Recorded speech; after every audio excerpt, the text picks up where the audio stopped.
Hello, this is Comrade Rant, and again, thank you for watching. So I'll be covering Mass Effect Andromeda Collector Edition that will be supposed to release in spring 2017, and it's December something, but it's subjected to change because sometimes they delay the franchise, they delay the game, and that happens. So I don't say 2017, it's spring 2017 as they say themselves. So the collector edition, there's a couple of collector editions, and let's talk about my opinion. I think about the price and everything. So the one you see in the picture now is the cast Replica of Nomad ND1. So if you've seen the trailer of Mass Effect Andromeda, you've seen this vehicle. It's basically an expedition vehicle, I think, to study the planet or everything. And probably the crew of Mass Effect Andromeda is on using this vehicle to search the galaxy or the stars. So that's kind of interesting. That's like an exploration vehicle, and that's what they went to. So they didn't go to the cool armor, is in my opinion, action figure or figure just basically. Instead, they made basically a replica of the car that they're using, and I think it's a little bit weak. Yeah, I think the choice would be better. I would definitely prefer the picture as you see there, the soldier. It's so good because it's kind of represents the old franchise, the armor, and basically that's I really wanted to have the figure of the Mass Effect Andromeda armor, like really wanted. But no, we're getting instead an RC car, basically. That's what it is. It's a 180 scale, so it's pretty big. But again, the price here is $100 for this one, the one you see in the picture. It's $100 without the game, so it's base clear $100. And you're getting here only the box, that basically the direct replica Nomad ND1 and a steelbook. That's it. That's what you get. You don't get DLCs, no game itself for $100. I think it's fucked up, and I think EA going to the round, 2 with what they did with Battlefield, that they sold the Battlefield Collector Edition without the game itself for $130, but in the end you had much more value there than what you have here. And for $130 you got a pretty good representative of the game, the Battlefield, the era, the guns. You had the figure that was pretty impressive, not too good, as I told in the picture, didn't look great at all as in the pictures. But you got some art books, you got steelbook, you got things that are nice, cards. I think, I don't remember actually, I don't recall it. I don't think there was art book, but yet again it was $130, and I told you it's overpriced. It probably went to the $200+. So this one for $100, it seems like EA going for that route, and they will probably continue with this, making separation when it comes to the collector edition. I think it's a bad practice, but that's what they're trying to push you, that's what they're trying to make money from, and it's probably annoying me. $100 is really a lot. You're talking about you're getting basically nothing for a really high price. And don't get me wrong, they basically 3D print this thing.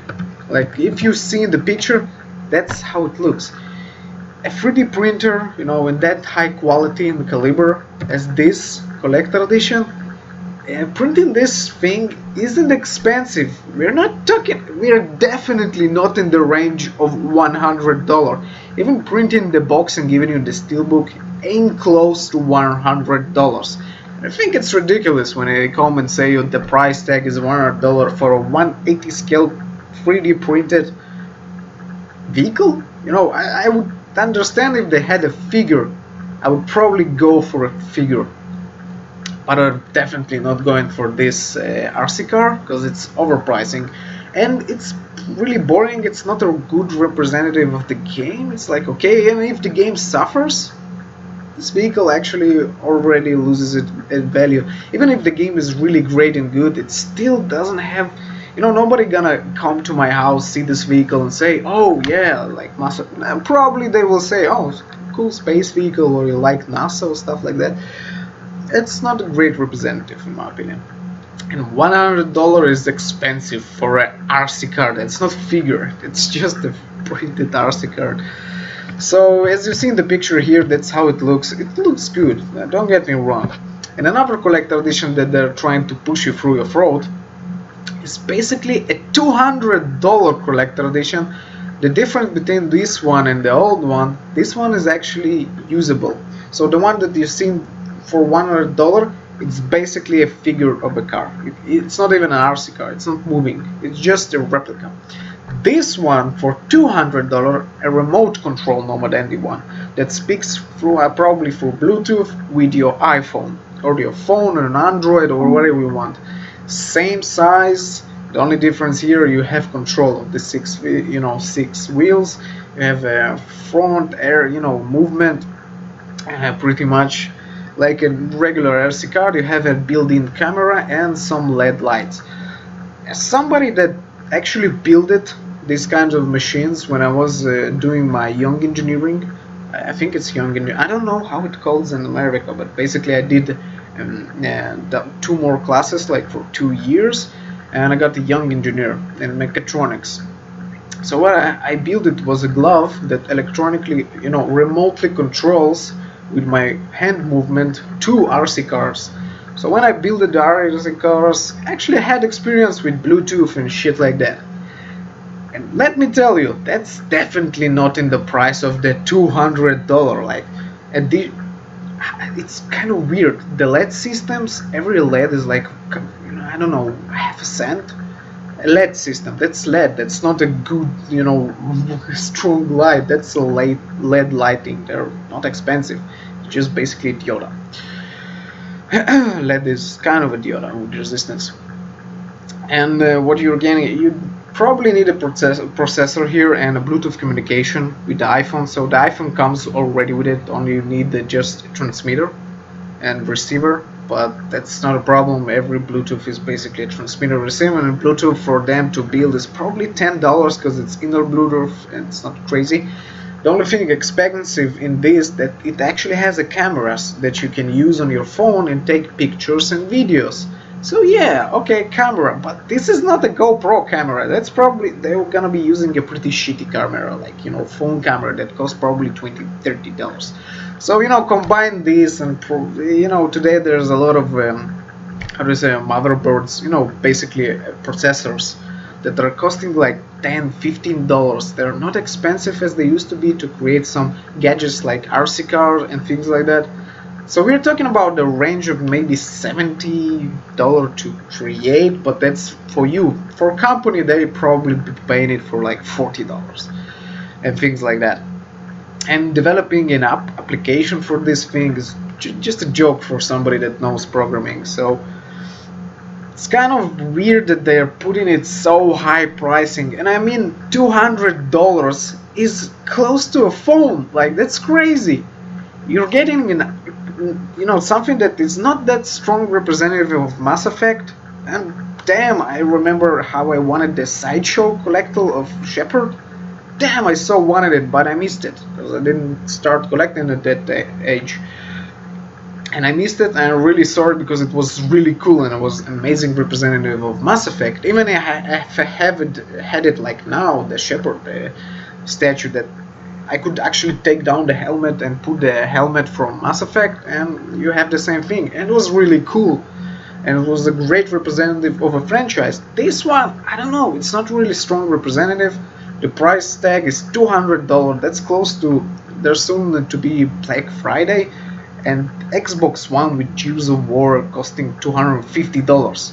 We're talking about the fucking RC card that's close to a PlayStation 4 like pricing. That's not good. That's overpriced, and you don't get too much of here.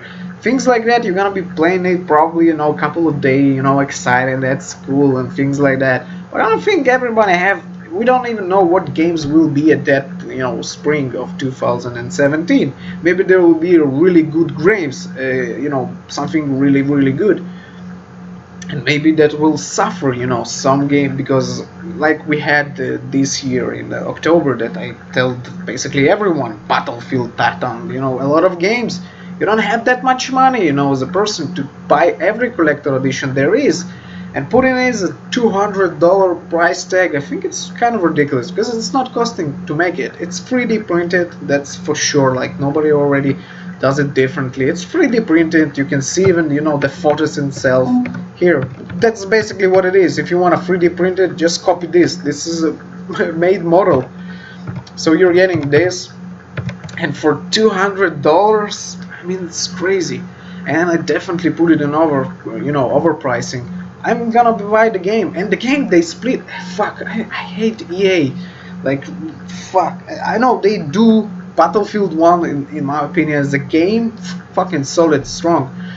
But the deluxe edition and all that shit, like, you know, World War One without Russian friends, that's fucking ridiculous. That's really shitty. The game is awesome, but the idea of, you know, DLC, and I don't like that. So they're gonna be releasing those.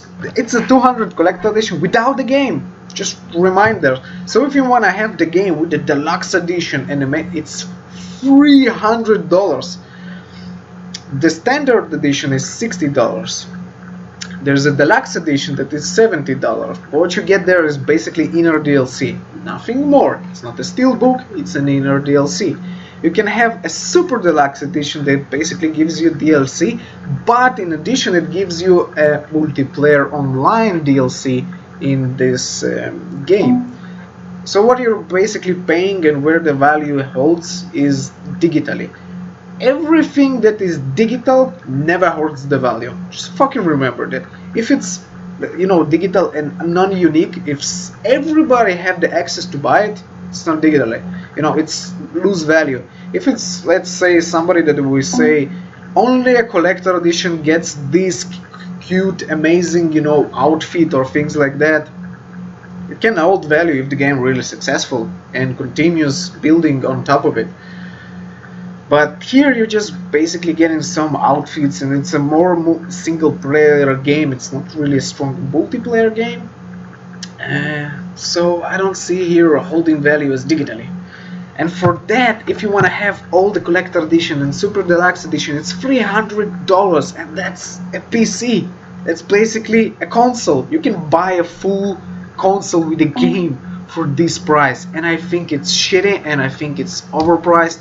That's my honest opinion. Because I want to have fuck it. I want the game to be really successful. Really, I'm excited in it because I was bummed when Mass Effect 3 came. I actually liked Mass Effect 1, really. Only 1. Because they had this kind of an I like the movement and the gameplay. But 3 was kind of a disappointment for me. Basically at the end, because you didn't actually had a choice. It was narrative to one point, so it's kind of ruined it. But I really want to play Mass Effect Andromeda. I really want to see it. I really hope they learn from their mistakes, and from what I'm seeing EA, from Battlefield and Titanfall 2, they do learn from the mistake, and probably this game will be good, and I'm really excited to play it. But do I support the collector edition? No, it's really expensive. It's basically comes to, if you really have the money and it's not something that bothers you and you really like Mass Effect, yeah, you can buy it, but it's not, you know, I don't think it's gonna be probably the one that will be holding value is the one that remote controlled Nomad ND1. If you're already going to that point, you know, fuck it, I want to buy it, go for a remote control Nomad ND1. It still has value because it's electronics, it's an application, and they don't make those 1,000 of them. That's limited. We're probably talking about maybe 500 of them in all the world. So it can jump in price and spike really fast. I think it's overpriced, but it's more for the low-end consumer. If you're, you know, you have the money, it's not a problem for you, really like the franchise, and you just have the money to spend it, probably go for a remote control Nomad ND1. The value here will hold very, very strongly in my opinion, because they make a lot of this. They make a lot of the asset replica. They make probably 1,000 of them, and only probably couple of 500 or 1,000 of limited edition. And you see game not included. I just don't like the idea, and I don't think the RC car is a real strong representative of Mass Effect. If I'll have the money, maybe I'll buy it, but no, I don't see it like strongly enough. You know, $200 for something that you're gonna be playing for, you know, a week, maybe, you know, have fun with it, stand picture, but who does that for like years? No, nobody. So it's kind of, you know, okay, whatever. You're gonna be tossing it on the side, you're gonna be sitting there, shelf, and every friend that comes for you and doesn't know what Mass Effect is probably gonna think it's from NASA. But if they had a really cute, amazing figure, like a sideshow Shepard, yeah, that's a better representative of Mass Effect. And I'm really bummed that they didn't go for that way and they went for this, like, you know, heifer, what the fuck. It's overpriced, and I don't like that they didn't include the game. No, nothing here. You see, it's just basically $200 RC card. That's what I know. No cover book, no soundtrack, no lithograph, even nothing. Just an RC card and a steelbook. And that's kind of shit value, especially when you come from. So I know, you know, how 3D printing works and things like that, because that's basically my life. I'm doing this shit as a hobby. And $200 is really, if you're like, I have the money and I don't give a fuck. But for a regular consumer, it's probably not a good collector edition. And if you already want this and you know that's the only game that you want to buy, probably go for a remote control because it's limited and it can spike in price really fast. If the game is really successful, it can go up really because we're talking about threshold of a high level standard. So if you're like $200, it can jump to a $400 and $500 even now. But I don't see it. It's still you know, in stock, so you can go and check it, try and buy it. Again, Amazon, I have some problems with them when it comes to stock, but you know, just try it. Why have, you know? So that's my honest opinion. I think I, you know, made it a little bit clearer. No game not included. Just remember that. And $100, it's a 3D printed replica with no value at all. It just, don't buy it. And if you're already buying it, go for $200. At least it have, you know, an inner built camera, Bluetooth. It ain't costing $100 editions, but it's costing around the $100 together, you know, to print it and that. But they make probably 100% profit from this collector edition. And if you want to hold something that's gonna grow in value, the limited edition will grow in value. The other one probably not, because they make tons of it. It's in EA and it's a big franchise, so they are expecting a huge buy, but I don't think they expect a lot of $200 payment, so they made it limited. Again, thank you for watching. Trailers are down below, and I'll find a video for a scale of 1/18, you know, RC car, and you'll see what size the RC car is, and if you really want it, then probably you can, you know, watch it and give, you know, you have your own opinion. I just think it's really for a high standard, and if you're already going it, probably go for $200, because the $100 and the picture I've seen, a lot of people can replicate it. Really, you can 3D print it at your home, you know, it's in that kind of a point, but not a lot of people can replicate inner camera, LED systems and all those things, and an application that works for it. So that's much harder to do than just to 3D print a car that you see the pictures. You actually have the model here, so somebody that knows how to model, he basically have everything. He can model this car now. Yeah, so people can, and there's a front actually picture in the website, so you can find on Google the front, the back, and you know, the every side, so you can 3D model it at the home, and it's not $100 if you 3D print it. But making a remote control one is probably more expensive. Again, trailers, the 180 car that I'll show you, just the video, so you'll see how big it is. And thank you for watching, and you know, have a great and amazing day, and decide by yourself. I just give you my honest opinion about what I think it's gonna be or how it's gonna be. So see you around, and yeah, I'll see you around.